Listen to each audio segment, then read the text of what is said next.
Lanjut. Untuk nilai-nilai profesional apa yang paling penting Bapak Pramono dalam menjalankan pekerjaan atau usaha yang sekarang ini? Lalu bagaimana menjaga integritas dan etika di tengah tekanan bisnis yang besar? Ya, untuk nilai-nilai ini ya, jadi kita mempertahankan untuk keprofesional itu ada beberapa bidang. Jadi kita yang pertama harus profesional di bidang waktu.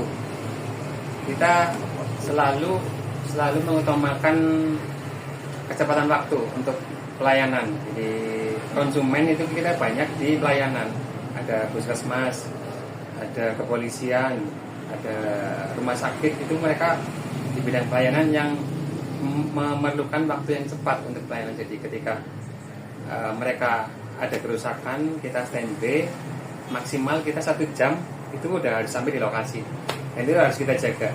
Kemudian yang kedua, kita profesional di bidang servis, bidang pelayanan.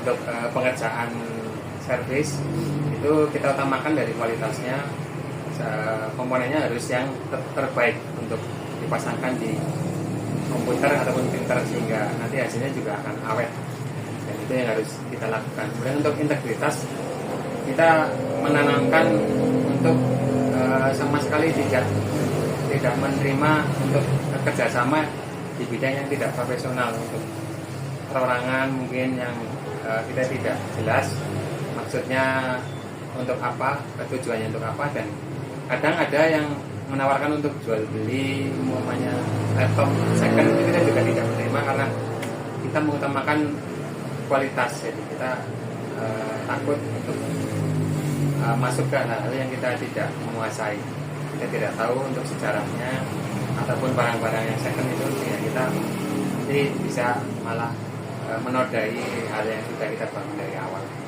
Jadi untuk kualitas yang berter itu dari kualitas barang tersebut. Iya, betul, dari kualitas nomor 1 yang terbaik. Lalu untuk apakah Bapak Pramono pernah menghadapi dilema etika profesional? Bagaimana cara mengatasinya? Dan bagaimana pandangan Bapak Pramono pentingnya tanggung jawab sosial dalam profesi bisnis? Iya, memang untuk dilema itu kita pasti menghadapi ya, karena di satu sisi kita menjaga hubungan dengan konsumen, di satu sisi yang lain juga ada kepentingan-kepentingan di situ yang tentu saja semua orang tahu ya untuk seperti itu. Tapi kita yang terutama kita tetap menjaga kualitas yang nomor 1, sehingga kita sama sekali tidak memberikan kesempatan untuk hal-hal yang akan menjerumuskan kita kepada hal-hal yang tidak profesional seperti itu untuk di kantor-kantor.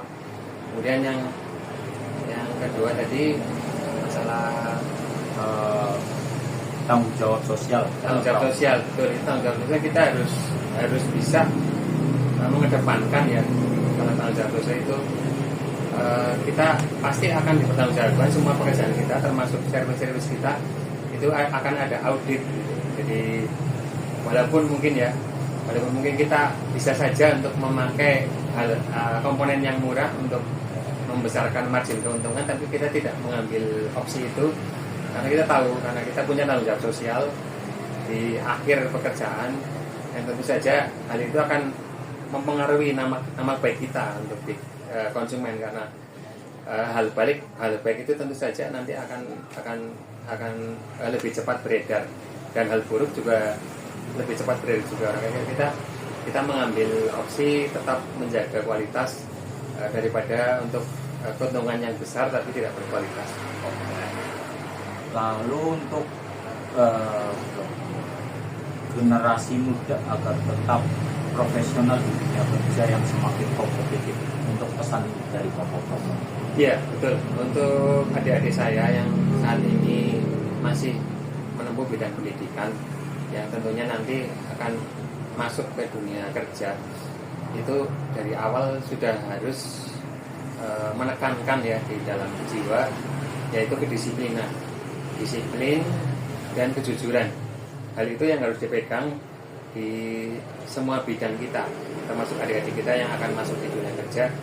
Ketika kita sudah memegang dua itu, insya Allah kita akan diberikan jalan sukses apapun bidangnya, dan sebisa mungkin kalau bisa nanti membuat bidang usaha menjadi wirausaha. Jika nanti sudah tamat menempuh pendidikan, sebisa mungkin membuat bidang usaha. Jadi bukan bekerja tapi kita punya usaha sendiri, membuka lapangan pekerjaan. Semoga nanti adik-adik saya bisa seperti itu, karena nanti ke depan kita akan menyongsong Indonesia emas. Kita akan bertarung dengan negara-negara lain. Oleh karena itu kita dari sedini mungkin menyiapkan diri kita untuk bisa bersaing dengan pihak luar, dan kita harus memperluas wawasan kita seluas mungkin, pergaulan kita yang positif seluas mungkin, apapun kita serap yang nantinya akan membentuk jiwa kita, pribadi kita. Ketika kita akan membuka bidang usaha, kita sudah siap. Yang penting kita menanamkan jiwa disiplin dan kejujuran. Lalu menurut Bapak Pramono, apa isu sosial yang paling berpengaruh terhadap dunia kerja saat ini, dan bagaimana perusahaan berkontribusi dalam mengatasi masalah sosial di lingkungan sekitar? Ya, untuk isu sosial yang terbesar saat ini adalah isu demografi ya. Isu demografi itu berkaitan dengan banyaknya generasi muda yang saat ini Indonesia mempunyai banyak sekali penduduk ya, termasuk generasi mudanya banyak. Itu kan suatu hal yang plus bagi kita ya, hal yang Mas. Ya, untuk selanjutnya ketikkan isu sosial. isu sosialnya.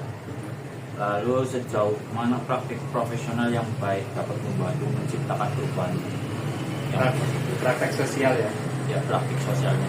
Sosial itu lebih cenderung ke arah kita menciptakan sesuatu yang positif. Entah itu kita di bidang apapun yang kita bisa, kita membuat sesuatu yang positif yang berkontribusi untuk kemajuan masyarakat. Sebagai contoh mungkin kalau saya pribadi, kita bergerak di bidang IT, di bidang komputer.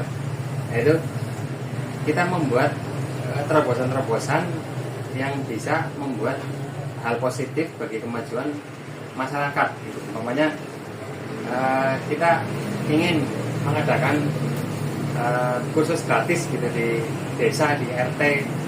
Kita menjaring untuk anak-anak tingkat SD untuk mengenalkan komputer dasar kepada mereka. Itu satu hal yang positif yang saya kira yang mungkin Membantu masyarakat lebih maju supaya mereka mengenal IT, karena kita sebentar lagi dihadapkan dengan era global AI, di mana saya itu kita masih lemah sekali di bidang itu. Masyarakat kita banyak yang belum mengenal apa itu komputer, apa itu Windows, apa itu teknologi. Ya, itu anak-anak muda kita perlu melihat ke arah situ. Jadi kita harus bisa bergerak ke sana.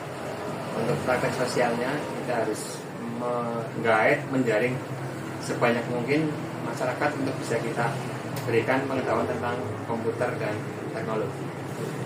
Lalu bagaimana cara menyeimbangkan antara kepentingan bisnis dengan tanggung jawab sosial? Ya, itu tentu saja ada hubungannya, karena dimanapun kita berada, kita dibebani tanggung jawab yang sama. Ketika kita sudah berkeluarga, kita ada tanggung jawab keluarga, tanggung jawab masyarakat atau sosial, dan tanggung jawab bisnis ataupun usaha. Itu suatu korelasi yang tidak bisa diputus, karena usaha atau bisnis itu sebagai modal dasar untuk kita bergerak untuk menopang beban tanggung jawab di masyarakat ataupun di keluarga. Dan kita harus bisa mengatur waktu untuk menyeimbangkan waktu kita berusaha, berbisnis, tapi harus kita masih punya waktu untuk keluarga dan untuk masyarakat.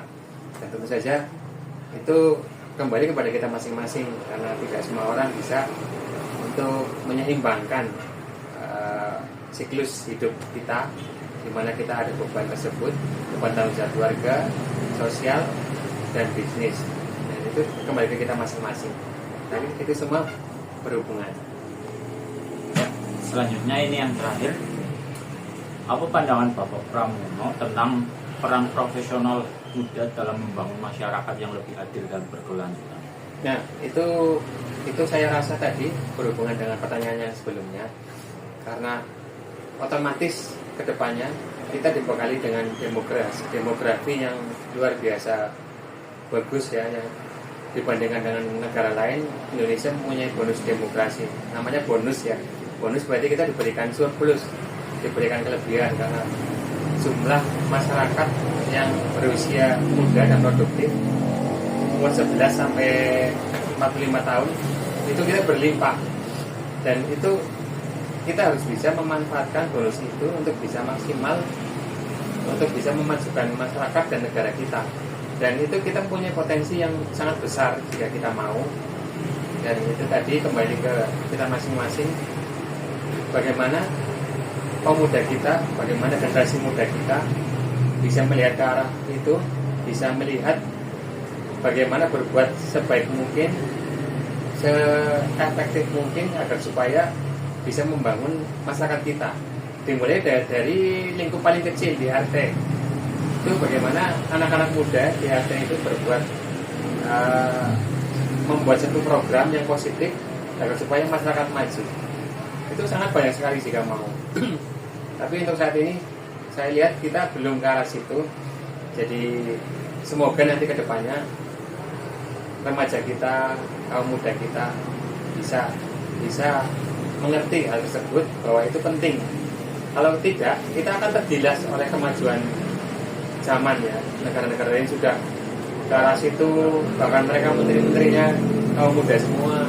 Kita belum ke arah sana. Karena itu mari kita semangat untuk kaum muda kita serap sebanyak mungkin ilmu, dan ilmu itu tidak akan berguna jika tidak dipraktekkan.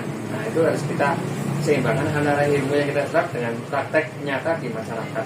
Kita harus berani sebagai kaum muda, karena tampuk nanti maju mundurnya negara kita di tangan kita semua.